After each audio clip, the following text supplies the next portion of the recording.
రైతులు ఏ పార్టీ వైపు ఉంటే వాళ్ళదే విజయం. కేసీఆర్ రెండోసారి సీఎం అయినా ఇప్పుడు కాంగ్రెస్ ప్రభుత్వం వచ్చినా అంతా రైతుల చెలవే. అసలే కరువు కాలం, అందున ఎన్నికల కాలం. అందుకే పొలాల్లోకి దిగుతున్నారు, రైతులను ఓదారుస్తున్నారు. ఈ పోరుబాటలో ముందున్నదెవరు? అప్పటి వరకు జరిగిన పరిణామాల్లో ఏ పార్టీకి ఎక్కువ మార్కులు వచ్చాయి?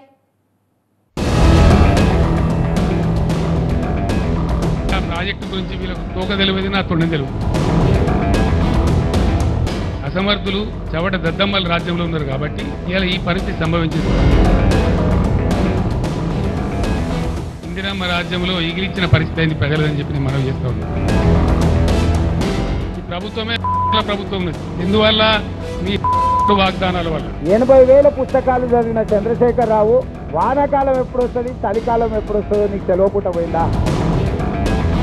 అడ్డగోలుగా నీ మాటలు మరి పొలిటికల్ నర్వస్నెస్, డిప్రెషన్, ఫ్రస్ట్రేషన్, జనం నిన్ను బొంద పెడతారు. ఈ ఎన్నికల తర్వాత మీ మనుగడే ఉండదు.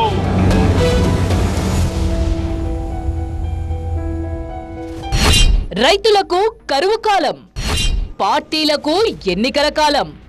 కారు పార్టీది పొలం బాట, బీజేపీది రైతు సత్యాగ్రహ దీక్ష. రైతు చుట్టూ తెలంగాణ రాజకీయం. అధికార పక్షం మెడలు వంచుతాం, ప్రజలకు కష్టమొస్తే గద్దలా వాలుతాం. రైతు పక్షాన పులిలా కొట్లాడుతాం. కేసీఆర్ బయలుదేరిండు, ఇక ఆగడు. ఇలా మొదలైంది కేసీఆర్ నోటి ప్రవాహం. ఎంపీ చేసి పాపం మంచిగున్న వాళ్ళ నోట్లే మట్టి కొట్టింది. చవట దద్దమ్మల రాజ్యంలో ఉన్నారు కాబట్టి మిమ్మల్ని తరిమి కొడతారు, జాగ్రత్త అని చెప్పి నేను హెచ్చరిస్తా ఉన్నా. తెలంగాణ రైతు సమస్యలే ప్రధానాస్త్రంగా దూకుడు పెంచారు కేసీఆర్. పంటలెండని జిల్లా లేదు, మోటార్ కాలిపోని ఊరు లేదు అంటూ ప్రాసలతో దడదడలాడించారు. రాష్ట్రం రణరంగంగా మారినా సరే అడ్డొచ్చిన వారిని తొక్కుకుంటూ పోయి 50,000 మంది రైతులతో కాళేశ్వరం మోటార్లు నడిపిస్తామంటూ సవాల్ చేశారు. అసలు కాళేశ్వరం గురించి, ఆ ప్రాజెక్టు గురించి వీళ్ళకు తోక తెలియదు, నా తొండం తెలియదు. ఇప్పుడు ఉన్నోనికి ఏమీ తెలియదు, ఇంటికి కూడా తెలియదు. కోపం వస్తే బాధ కలుగుతాయి. ఇది మనిషి సృష్టించినటువంటి కృత్రిమ కరువు. భగవంతుడు కాలమో కాదు, బ్యాడ్ రెయిన్ సీజన్ కాదు. తెలంగాణలో గత వారం రోజులుగా రైతు సమస్యలే ప్రధాన అంశంగా రాజకీయం నడుస్తోంది. రైతుల మెప్పు పొందితే చాలు ఓట్లు వస్తాయి అన్న ఆశతో పోటీలు పడి మరీ పోరాటాలు చేస్తున్నాయి పార్టీలు. ఇది కాలం తెచ్చిన కరువు కాదు, కాంగ్రెస్ తెచ్చిన కరువు అంటూ మాజీ సీఎం కేసీఆర్ పొలం బాటా పేరుతో రైతులను పరామర్శిస్తున్నారు. మొదట సూర్యాపేట, జనగామ పర్యటనతో శ్రీకారం చుట్టి తాజాగా కరీంనగర్, రాజన్న సిరిసిల్ల జిల్లాల్లో పర్యటించారు. రైతు దీక్ష పేరుతో బండి సంజయ్ కరీంనగర్లో ఒకరోజు దీక్ష చేశారు. రాష్ట్ర వ్యాప్తంగా రైతు సత్యాగ్రహ దీక్షకు బీజేపీ పిలుపునిచ్చింది. రైతుల పక్షాన పోరాటంలో బీఆర్ఎస్ 4 అడుగులు ముందే ఉంది. 10 ఏళ్ల పాటు కష్టపడి ఎన్నో పథకాలు పెట్టి తెలంగాణ రైతును రాజును చేస్తే కాంగ్రెస్ ప్రభుత్వం వచ్చాక రైతు బంధు రాక, సాగునీరు లేక, నాణ్యమైన కరెంటు ఇవ్వలేక వ్యవసాయాన్ని సంక్షోభంలోకి నెట్టిందంటున్నారు కేసీఆర్. వడగళ్ల వానకు కనీసం 1,50,000 ఎకరాల్లో పంట నష్టం జరిగిందన్న కేసీఆర్ నీటి నిర్వహణ విధానం సరిగ్గా లేకపోవడం వల్ల మరో 15 నుంచి 20 లక్షల ఎకరాల్లో పంట ఎండిపోయిందన్నారు. మీదికి పొలం పచ్చ కనబడుతుంది కానీ మొత్తం కింద పర్రెలు పెట్టింది చూడమని చెప్పి నన్ను పొలం లోపల దాకా తీసుకుపోయి చూపెట్టినారు. ప్రతి పంట ప్రతి దగ్గర ఇదే పరిస్థితి.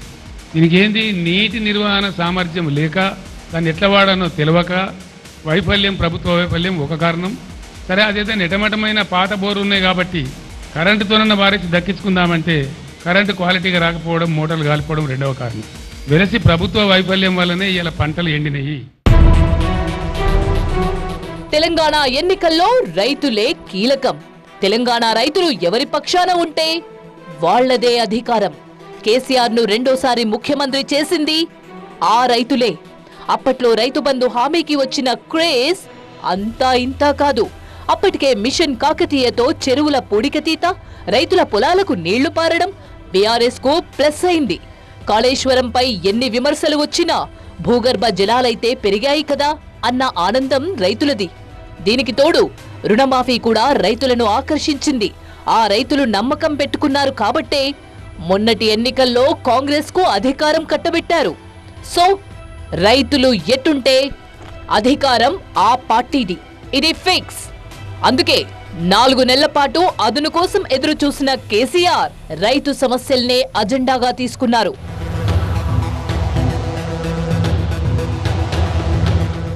జాగ్రత్తగా గమనిస్తే బీఆర్ఎస్ ఎన్నికల ప్రచారం చేయడం లేదు. ఎన్నికలే అజెండాగా ఎక్కడ భారీ బహిరంగ సభలు పెట్టడం లేదు. కేవలం రైతు సమస్యలపైనే పోరాటం చేస్తోంది. ప్రస్తుతం కేసీఆర్ తో పాటు కేటీఆర్, హరీష్ రావు, మాజీ మంత్రులు, పార్టీ ఎమ్మెల్యేలు, కార్యకర్తలంతా రైతు సమస్యలపైనే పోరాడుతున్నారు. కాంగ్రెస్ వచ్చింది, మళ్ళీ కరెంటు కోతలు మోపైనాయి, మోటార్లు కాలుతా ఉన్నాయి, పంటలు ఎండుతా ఉన్నాయి, రైతులకు నీళ్లు తక్కువైనాయి, నీళ్లు ఎక్కువైనటువంటి పరిస్థితి నేటి కాంగ్రెస్ ప్రభుత్వ హయాంలో కనబడతా ఉంది. ఇలా రైతన్నల్ని కాంగ్రెస్ పార్టీ నానా ఇబ్బందులు పెడతా ఉంది. కేసీఆర్ హయాంలో పుట్ల కొద్ది వడ్లు పండిస్తే కాంగ్రెస్ హయాంలో రైతులకు పుట్టెడు కష్టాలు మిగిలినటువంటి పరిస్థితి ఏర్పడ్డది. రైతులు తమ వెంటే ఉంటే ఎలాంటి ఎన్నికల్లోనైనా గట్టెక్కొచ్చు అన్నది బీఆర్ఎస్ వ్యూహం. అందుకే రైతుల కోసం బీఆర్ఎస్ పోరుబాట పట్టింది. కేసీఆర్ పిలుపుతో రాష్ట్ర వ్యాప్తంగా పార్టీ కార్యకర్తలు దీక్షలు చేస్తున్నారు. పంట ఎండిపోయిన రైతులకు ఎకరానికి 25,000 ఇవ్వాలని డిమాండ్ చేస్తున్నారు.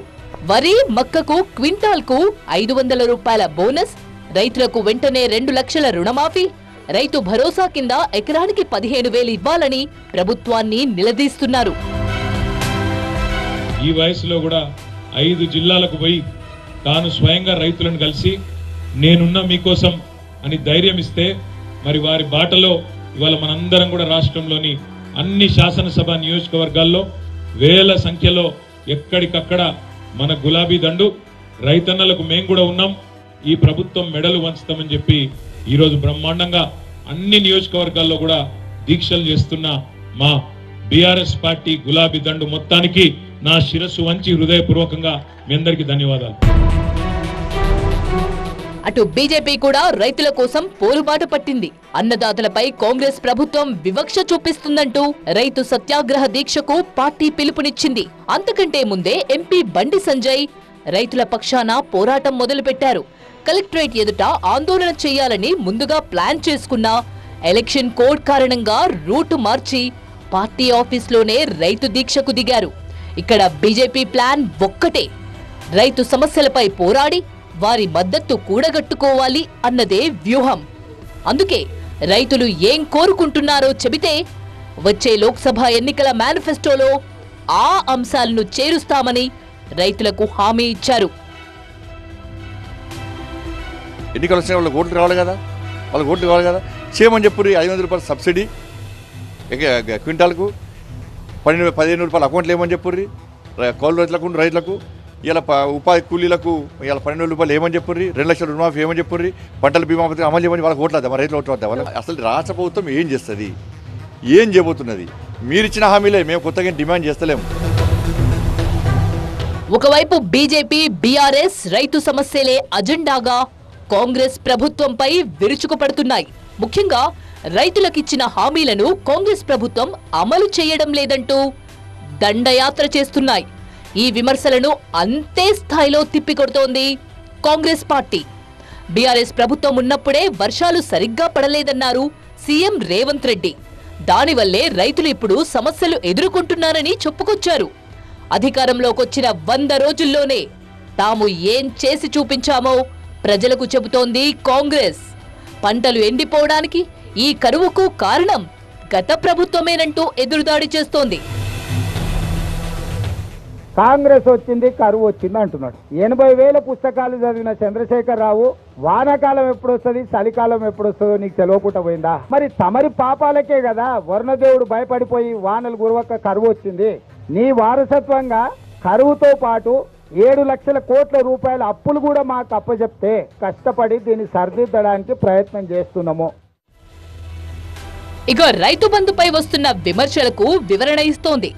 రైతు బంధు కోసం జమ చేసి ఉంచిన 7,000 కోట్లను కాంగ్రెస్ ప్రభుత్వం తమ కాంట్రాక్టర్లు, తాబేదారులకిచ్చిందని ఆరోపించారు కేసీఆర్.